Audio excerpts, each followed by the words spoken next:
Добро пожаловать в камеру номер 4. Вы делаете успехи.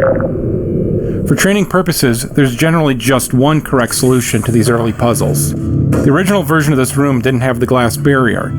Playtesters would often stand on the button to open the door and then shoot a blue portal through the opening, bypassing the box entirely. Since this puzzle was meant to illustrate the relationship between boxes and buttons, that solution, while clever, was a failure. So we added the glass barrier to prevent it. Later in the game, however, the puzzles become more open-ended. Вот отличный результат. В соответствии с протоколом тестирования в следующей камере наблюдение за испытуемым отсутствует.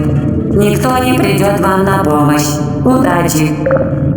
Integrating portals with Source Engine's physics system was a complex process that required several iterations to achieve the right balance of performance and correctness. Because portals can be placed virtually anywhere in the game's environment, the physics system had to be modified to allow dynamic changes to its representation of colliding geometry, such as the walls and floor around this box, and any objects which may lie on the opposite side of the portal. Initial implementations of this dynamic collision generation system could take up to 1/2 of 1 second, or 500 milliseconds, to compute the correct collision.